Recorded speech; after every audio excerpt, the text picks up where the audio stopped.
ഒന്ന് ചിന്തിച്ച് നോക്കിയേ. നിങ്ങൾ ഏതെങ്കിലും സമയത്ത് ആ ഒരു വണ്ടി മടുക്കുവോ എന്ന് നിങ്ങൾ ചിന്തിച്ച് നോക്കിയേ. ഒരു പൊടിക്ക് ലോങ് സ്ട്രോക്കാണ് ചെറിയ രീതി. ഫൈനലി നമ്മളെല്ലാവരും കാത്തിരുന്ന XSR 155 ഇന്ത്യയിലേക്ക് ലോഞ്ച് ആയിരിക്കുകയാണ്. അപ്പോൾ ചാടിക്കേറി വാങ്ങാൻ പോകുന്ന ആൾക്കാർക്ക് വേണ്ടിയിട്ട് ഒരു 4-5 മിനിറ്റിൻ്റെ ഒരു വീഡിയോ ചെയ്യാൻ വേണ്ടിയിട്ടാണ് ഇന്ന് നമ്മൾ ഈ ഒരു ദിവസം സ്ലോട്ട് നമ്മൾ ഒഴിഞ്ഞു വെച്ചിരിക്കുന്നത്. So XSR 155 ലോഞ്ചായി. അത് ഒരു ഇന്ത്യയിൽ ഒരു വണ്ടി ഇല്ലാഞ്ഞിട്ടും ഒരു വണ്ടിക്ക് മറ്റുള്ള ഇന്ത്യയുള്ള വണ്ടികളെക്കാളും ഏറ്റവും കൂടുതൽ ഫാൻ ബേസ് ഉള്ളൊരു വണ്ടി ഉണ്ടായിട്ടുണ്ടെങ്കിൽ അത് XSR 155 ആണ്. ഏറ്റവും കൂടുതൽ ഹൈപ്പോട് കൂടി ഏറ്റവും കൂടുതൽ കാത്തിരുന്നൊരു മോഡൽ ഉണ്ടെങ്കിൽ XSR 155 ആണ്.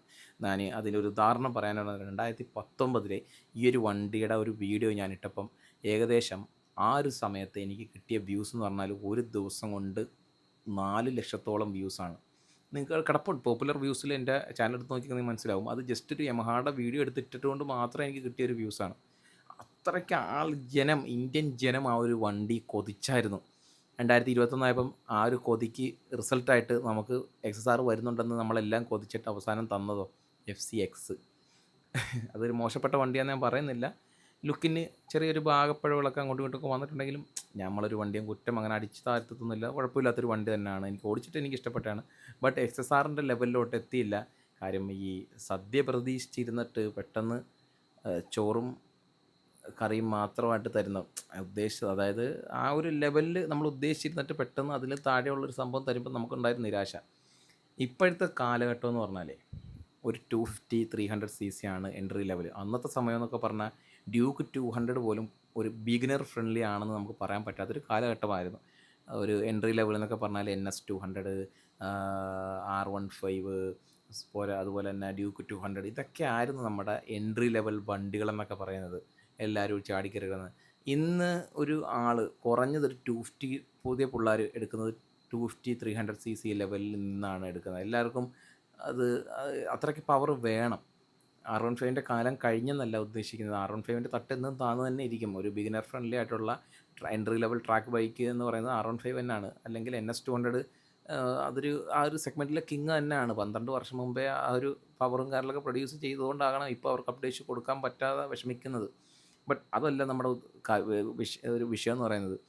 നിങ്ങൾ XSR 155 വാങ്ങാൻ നിൽക്കുന്നവരാണെങ്കിൽ നിങ്ങൾ ഒന്ന് ചിന്തിച്ച് നോക്കിയേ. നിങ്ങൾ ഏതെങ്കിലും സമയത്ത് ആ ഒരു വണ്ടി മടുക്കുമോ എന്ന് നിങ്ങൾ ചിന്തിച്ച് നോക്കിയേ. 2022 ഹണ്ടർ 350 ഇറങ്ങി. 2019 ആ XSR 155 നമ്മളെ കാണിച്ച് കൊതിപ്പിച്ച് 2021 കൊതിപ്പിച്ചു. 2021 XSR 155 ഇന്ത്യൻ മാർക്കറ്റിൽ വന്നായിരുന്നെങ്കിൽ ഇപ്പം ഈ റോഡിൽ കാണുന്ന ഇത്രയും 100 ഉണ്ടല്ലോ, അതിൻ്റെ പകുതി പോലും നമ്മുടെ റോഡിൽ കാണാൻ പറ്റത്തില്ലായിരുന്നു. എല്ലാവരും XSR എടുക്കത്തുള്ളായിരുന്നു. അത്രയ്ക്കൊരു ഹ്യൂജ് ഫോളോയിങ് ആണ് XSR 155 അത്രയ്ക്ക് ആൾക്കാർ, ഒരു ഫാൻ ബേസ് ആ ഒരു വണ്ടിക്കുണ്ട്. അതെനിക്ക് നമുക്ക് ഏതൊരു റിവ്യൂ ഇട്ടാലും ഒരു വർഷത്തിലൊരു 150 ചോദ്യമെങ്കിലും വരും. XSR വരുന്നില്ലേ ബ്രോ, XSR എന്തേ, എന്തല്ലോ യമഹായ്ക്ക് എന്താ അത് ഇത്രയും. ഇപ്പം തന്നെ അത്രയും ഹൈപ്പ് കണ്ടിട്ട് പോലും അവർ ലോഞ്ച് ആക്കാതെ ഇപ്പം കൊണ്ട് ഇറക്കിയ എന്തിനാണെന്നറിയാം. മാർക്കറ്റ് പോകുന്നു 300-250 CC മാർക്കറ്റിലോട്ടായി ഇന്ത്യൻ മാർക്കറ്റ്. അപ്പോൾ യമഹായ്ക്ക് വേറൊരു വഴിയുമില്ല. അപ്പോൾ യമഹ ഇത്ര ഹൈപ്പുള്ളൊരു വണ്ടി ഇറക്കി വിടുന്ന എപ്പോഴാണ്? ഹൈപ്പ് എല്ലാം കഴിഞ്ഞതിന് ശേഷം. ഞാൻ ഇപ്പോഴും സ്റ്റിൽ പറയുന്നു, ഇപ്പോഴും ആ ഒരു വണ്ടിക്ക് വാങ്ങാൻ ഒരു ഹ്യൂജ് കാറ്റഗറി ഉണ്ട്. വാങ്ങുന്നതുകൊണ്ട് ഒരു കുഴപ്പമില്ല.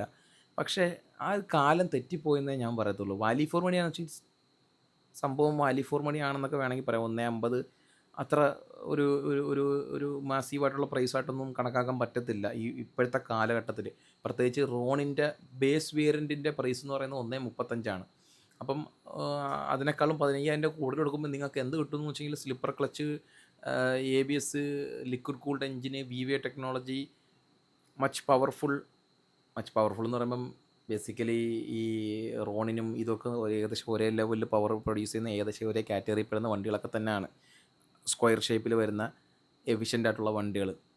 ബേസിക്കലി ഈ നമ്മുടെ സൈബോറും സ്ട്രോക്കും എടുത്ത് നോക്കാനാണെങ്കിൽ R15 എഞ്ചിനൊക്കെ ഒരു പൊടിക്ക് ലോങ് സ്ട്രോക്കാണ്. ചെറിയ രീതിയിൽ സ്ട്രോക്ക് കൂടുതൽ, 1 മില്ലിമീറ്റർ. ബട്ട് അത് സ്ക്വയർ ഷേപ്പ് എഞ്ചിൻ തന്നെയാണ്. സ്ക്വയർ ഷേപ്പിൻ്റെ ഒരു പ്രത്യേകത എന്ന് പറയുന്നത് അത് എഫിഷ്യൻ്റ് ആണ്. അത് മൈലേജ്, റിഫൈൻമെൻറ്റ്, എല്ലാ കാര്യങ്ങളും ഒരു ഓൾറൗണ്ടർ വണ്ടി ആയിരിക്കും ഈ R15 എഞ്ചിൻ എന്ന് പറയുന്നത്.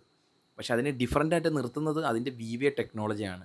ഹൈ എൻഡ് RPMലോട്ട് വരുമ്പോൾ ഡിഫറൻ്റ് ആയിട്ടുള്ള ഒരു ക്യാം അതിന് ആക്ടിവേറ്റ് ആവും. കൂടുതൽ എയറും ആ ഒരു എഞ്ചിനിലോട്ട് ചെല്ലുന്നതുകൊണ്ട് തന്നെ ടോപ്പ് എൻഡ് നല്ല രീതിയിൽ തന്നെ കിട്ടും.